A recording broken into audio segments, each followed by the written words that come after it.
Assalamualaikum dan salam sejahtera. Saya Luqman Haris. Anda sedang menonton Pantau Kerajaan Baru. 2 hari sudah sidang Dewan Rakyat berlangsung dan banyak yang kita sudah saksikan setakat ini. Tapi antara yang terbaru adalah Dewan Rakyat hari ini sebulat suara meluluskan Bajet Mini 2023 dan rang undang-undang kumpulan wang disatukan perbelanjaan masuk akaun 2022.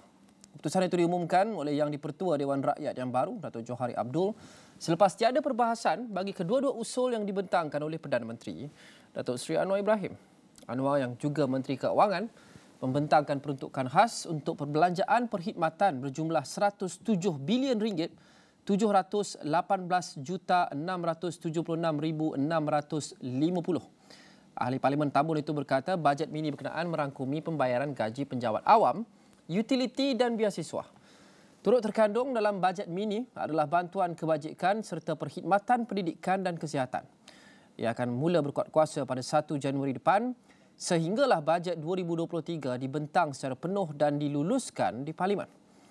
Dalam pada itu, Anwar menerusi Seksyen 4 Akta Kumpulan Wang Pembangunan 1996 mencadangkan dana sebanyak 55 bilion 959 juta 213,200 ringgit dikeluarkan daripada kumpulan wang pembangunan bagi tahun 2023 untuk perbelanjaan segera.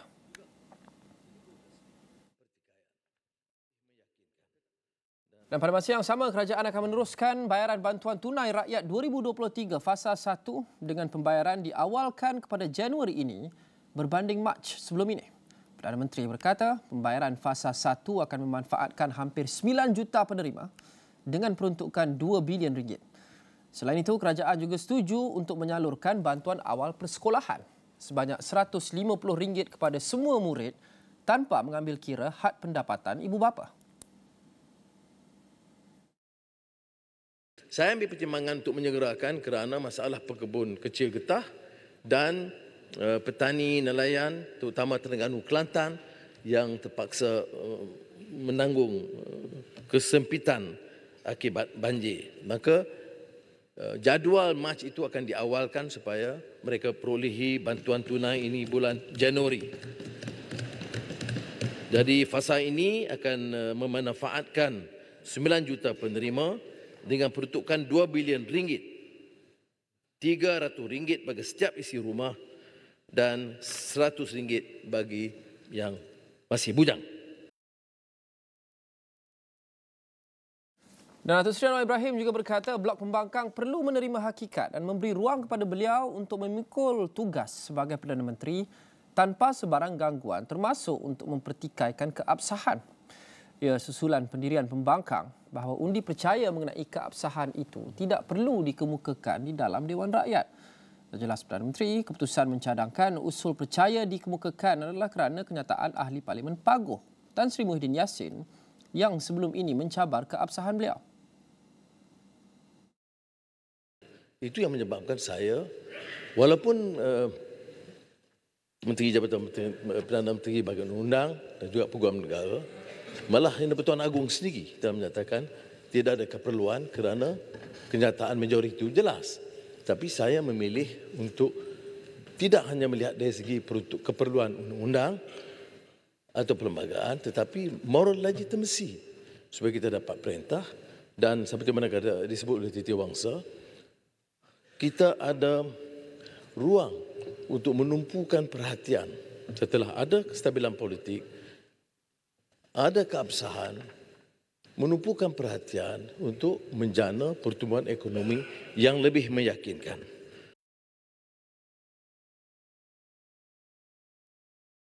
Dan dalam pada itu, Perdana Menteri juga menegur ahli-ahli Parlimen agar menjaga tata susila ketika berada di Dewan Rakyat agar tidak dilabel sebagai gelanggang sirkus. Anwar telah mengarahkan timbalan Perdana Menteri, Datuk Seri Fadilah Yusof selaku Ketua Whip Kerajaan Perpaduan untuk memaklumkan kepada ahli Parlimen Kerajaan untuk menjaga adab serta peraturan dan berharap perkara yang sama dilakukan oleh pihak pembangkang. Ini kerana kita tahu sidang Parlimen ini ditonton, kita boleh berbeza pendapat, boleh bertengkar, tetapi harus jaga kemuliaan Dewan ini dan tidak keterlaluan.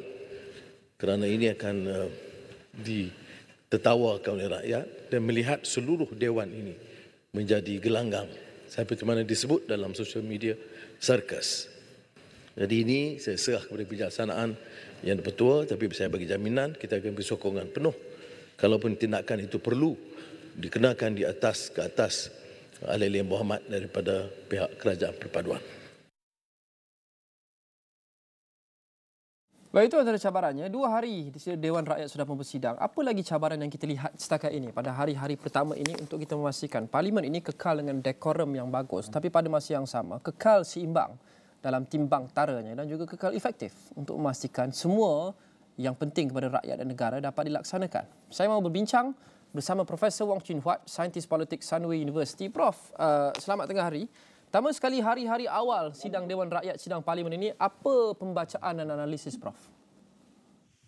Saya rasa permulaan ini sangat baik, tetapi apa yang kita perlukan adalah pastikan bahawa parti kerajaan dan parti pembangkang akan memainkan peranan masing-masing mengikut apa yang dikehendaki oleh sistem demokrasi berparlimen, iaitu kerajaan mentadbir negara dan pembangkang memantau kerajaan dan menyediakan diri untuk menggantikan kerajaan, tetapi bukan dengan cara membawa sabotaj sehingga kepentingan negara dan rakyat terancam. Adakah Prof merasakan bahawa kesemua kemudahan yang disediakan ataupun persekitaran politik sedia ada ketika ini sudah membolehkan pembangkang melakukan kerja dan peranan mereka dengan efektif? Tidak. Saya rasa sememangnya tidak. Kerana kalau kita lihat sistem demokrasi berparlimen ala Westminster, pembangkang rasmi, iaitu parti pembangkang yang terbesar, mereka akan diberikan kemudahan termasuk sumber kewangan, sokongan penyelidikan dalam segi dasar, akses untuk maklumat kerajaan supaya pembangkang boleh berfungsi secara efektif dan juga profesional. Dan biasanya kita akan lihat ahli-ahli parlimen kanan di blok pembangkang membentuk kabinet bayangan supaya setiap orang menteri di kerajaan akan dipantau oleh seorang menteri bayangan. Dan kalau kita lihat di contoh negara Australia dan New Zealand, menteri bayangan itu malah akan dibayar gaji. Di Australia, menteri bayangan mendapat gaji hampir 1/3 daripada gaji menteri yang sebenar. Itu kita perlu laksanakan. Dan ini penting kerana bukan saja ia membenarkan pembangkang menjalankan tugas, tetapi ia juga memberikan satu rasa tanggungjawab kepada pembangkang. Mengapa pemberian gaji itu penting, Prof? Tidak cukupkah sekadar hanya untuk memberikan staf sokongan dan juga akses kepada maklumat kepada menteri-menteri kabinet bayangan? Tidak. Kerana mengapa penting untuk berikan gaji tambahan? Kerana seperti mana ahli parlimen yang menjadi menteri dan timbalan menteri, mereka ada tugas banyak. Jadi, menteri bayangan juga perlu diberikan. Sebagaimana sekarang, ketua pembangkang parlimen sebenarnya ada allowance tambahan juga. Kita perlukan itu supaya menteri-menteri itu ada sumber untuk menjalankan tugasnya dengan lebih berkesan dan juga dinaikkan ekspektasi orang awam terhadap menteri. Kerana kalau kita lihat budaya rakyat Malaysia, sesiapa yang dibayar gaji awam, kita ada ekspektasi padanya. Jadi kalau menteri-menteri bayangan pembangkang diberi gaji juga, maka rakyat akan menuntut bahawa mereka bukan saja mengkritik kerajaan, tetapi apabila membuat kritikan, mereka juga ada alternatif dasar supaya rakyat boleh menilai dan membandingkan kedua-duanya. Apabila kita tidak membayar gaji kepada menteri bayangan dan apa yang kita lihat seperti dahulu, pembangkang gagal sebenarnya untuk memastikan kabinet bayangannya berfungsi. Kerana mereka tak ada gaji lebih untuk tugas lebih. Dan akhirnya rakyat bila rasa kecewa terhadap kerajaan, mereka akan rasakan kita cuba yang sebelah lagi, tak kira sama ada pembangkang lebih tersedia atau tidak. Jadi bayarkan gaji ini sebenarnya bagus untuk kerajaan kalau kerajaan bervisi panjang dan berhati besar. Bagaimana Prof menilai tata laku ahli-ahli parlimen pembangkang dan juga kerajaan dalam 2 hari pertama ini? Saya rasa kalau kita lihat semalam dalam debat atas undi percaya, kita sentiasa ada ahli parlimen yang mengganggu perdebatan itu, termasuk daripada hulu langat, daripada besut dan sebagainya, dan saya harap bahawa dalam hari-hari ke depan kita akan lihat perubahan. Dan satu yang kita harus lihat, kenapa ahli parlimen kita sentiasa suka membawa drama kepada Dewan, kerana dalam satu Dewan terdapat 222 orang ahli parlimen untuk menarik perhatian media perbuatan ataupun percakapan yang melampau itu kadang-kadang yang akan membantu menarik perhatian.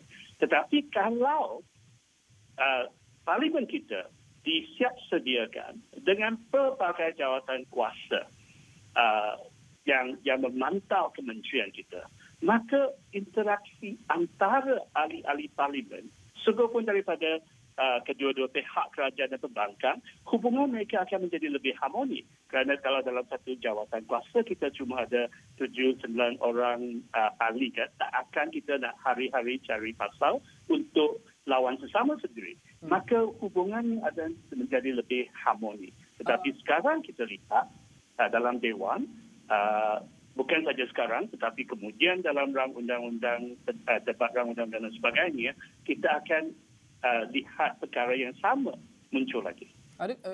Berkenaan dengan ahli parlimen yang sering mengganggu dan mengacau ketika seorang ahli parlimen lain sedang bercakap, adakah Prof merasakan itu sebenarnya sengaja dan sebahagian daripada strategi baik daripada pihak pembangkang maupun pihak kerajaan, kerana seolah-olah perlu ada seorang atau 2 orang attack dog kerana Perdana Menteri sebagai contoh ataupun ketua pembangkang ataupun figura senior yang lain tidak boleh dilihat berkelakuan begitu. Jadi mereka akan memberikan peranan itu kepada ahli parlimen yang lain untuk bersuara secara lantang, untuk kacau, untuk sedikit kasar dalam Dewan Rakyat dan menjadi attack dog kerana mereka tidak boleh berbuat demikian. Tapi apa yang ahli-ahli parlimen itu cakapkan atau sampaikan sebenarnya adalah apa yang mahu disampaikan oleh ketua-ketua mereka, tetapi mereka hanya tidak mahu nampak sebegitu di depan kamera.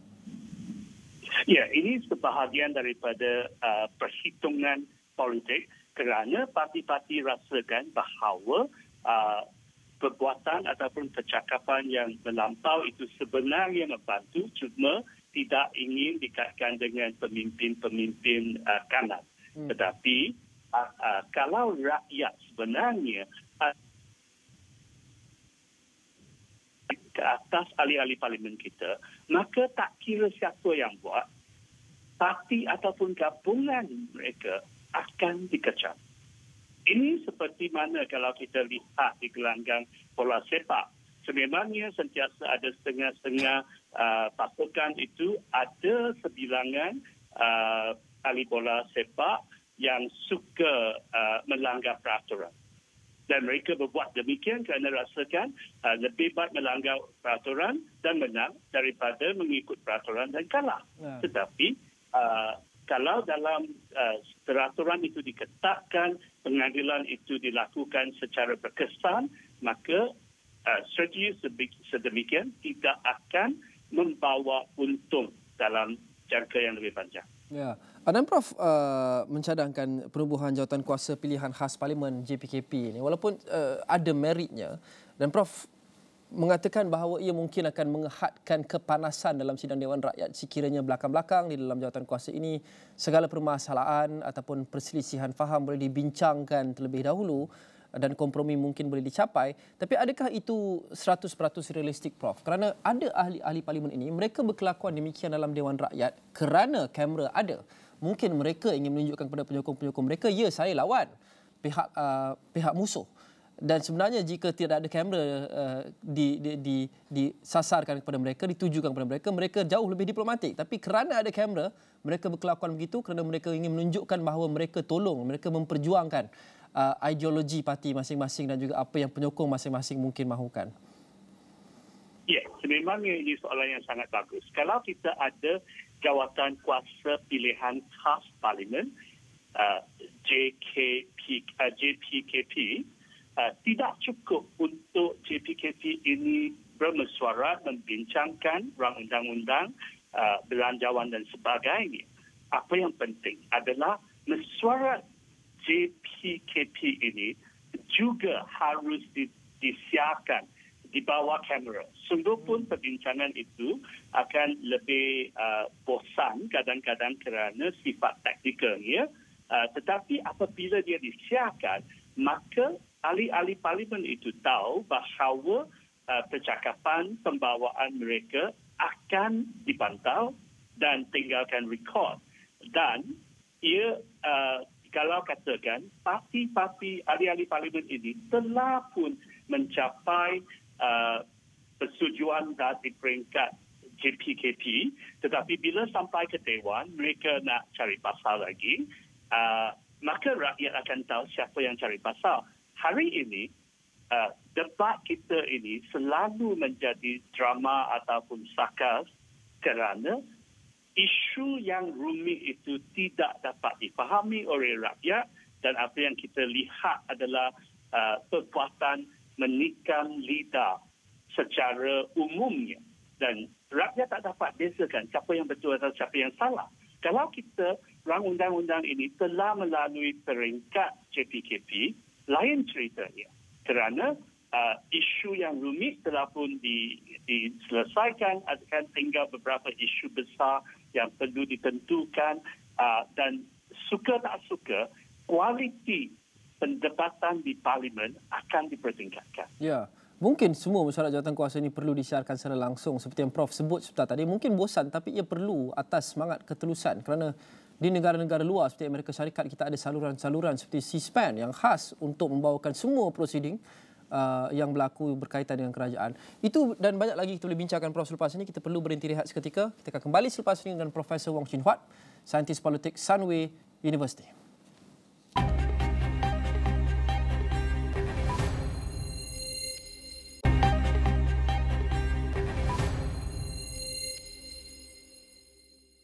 Bersama kembali dalam Pantau Kerajaan Baru. 2 hari sudah Dewan Rakyat bersidang dan dalam hari-hari pertama ini kita dapat lihat sedikit sebanyak gambaran berkenaan dengan bagaimana tata kelola dan juga urus tadbir kerajaan akan berlangsung dan juga bagaimana perjalanan sidang Parlimen untuk 5 tahun akan datang. Tapi yang terbaru, mini bajet atau bajet mini 2023 diluluskan. Ini adalah bajet sementara atau bajet sebahagian daripada bajet untuk memastikan perbelanjaan penting dapat diteruskan pada 1 Januari 2023 ini, termasuk gaji penjawat awam, biasiswa dan bayaran-bayaran yang penting yang perlu dibayar sementara kita menunggu bajet yang penuh dibentangkan semula oleh kerajaan gabungan. Dan antara yang terbaru adalah kerajaan bersetuju untuk memberikan kenaikan gaji tahunan tambahan khas 2023 sebanyak RM100 kepada semua penjawat awam grade 11 hingga 56.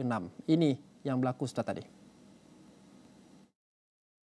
Kita setuju untuk teruskan dengan bantuan khas keuangan ini kepada 1.3 juta penjawat awam grade 56 ke bawah dan sebanyak RM700 dan 1 juta pesara kerajaan sebanyak RM350.